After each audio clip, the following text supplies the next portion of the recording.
I'm gonna take you guys on a trip down memory lane to a time when there was fads and lots of fads going on. And for any of you guys who were born in the late 80s, early 90s, you guys will remember this one.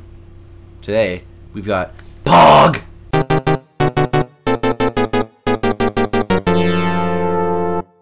Alright, let's get started with POG. First, I would like to apologize last week that I was not making a video because I was super sick and I just did not want to make a video. So let's start off. POGs are disc-shaped, you know, they're disc-shaped, they're a circle, and what you do with them is you line them up and you throw a slammer down and they would flip them. I'm sure you guys all remember POG. I seem to have lost every single one of my slammers, which is going to make this a little bit more difficult. There were so many different types of POGs, like everybody used to make POGs. Goosebumps, the Army, heck, even Bill Clinton did it for like environment awareness and stuff. They all made all these different types of POGs. POGs were so cool in grade 3, and then they just kind of disappeared. Oh, sorry. Then they kind of disappeared off the face of the planet. A lot of schools banned them because they had this kind of rule in the game where when somebody else slammed your POGs, like, and they landed face up or something, like that's how it ended up, they got to keep your cards, or your discs, or your POGs. And schools found that as like a form of gambling, so this game got banned all over the place, and that's why it got banned. There were so many different types of POGs. You have like these kind of POGs, which are like the funny ones that I remember the most as a child.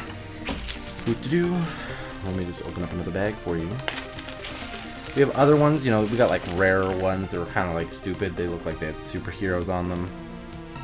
Yeah. And there's some apparently racist ones. Or racist by today's standards, but there's also some pretty cool ones like that.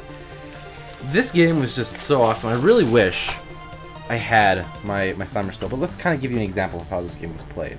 You would collect all your POGs, and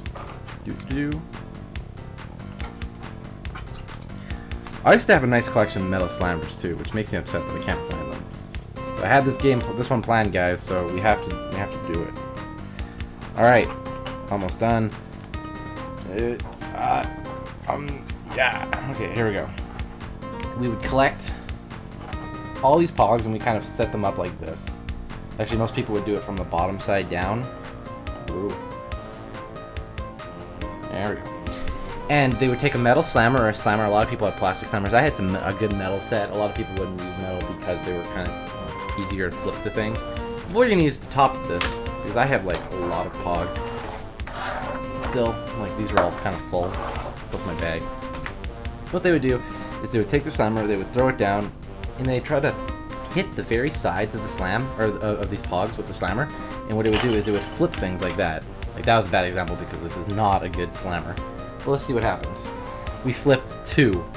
That was it. That was pathetic. Oh my god. These really weird ones. Oh my gosh. But anyways, that was POG. There's not a whole lot to say about POG, really, because the game was short-lived. I was told that this game actually came originally from Hawaii as a game back in like the early 20s or 30s, and maybe even older than that from Japan. Seems like everything originated from Japan when I was a kid. I've talked to you guys about Pokemon and all that, but this is just another little short review about POG. Anyways, guys, that's it for this week's Retrosode. Just leaves me with my question for you. Did you guys ever play POGs? And if so, do you still have them? I kind of miss the fact that I can't find my slammers. That kind of angered me that I had to make a review without my slammers. But I have them somewhere. Anyways, that's it for this week's, guys. I have to shave. What about? Yeah.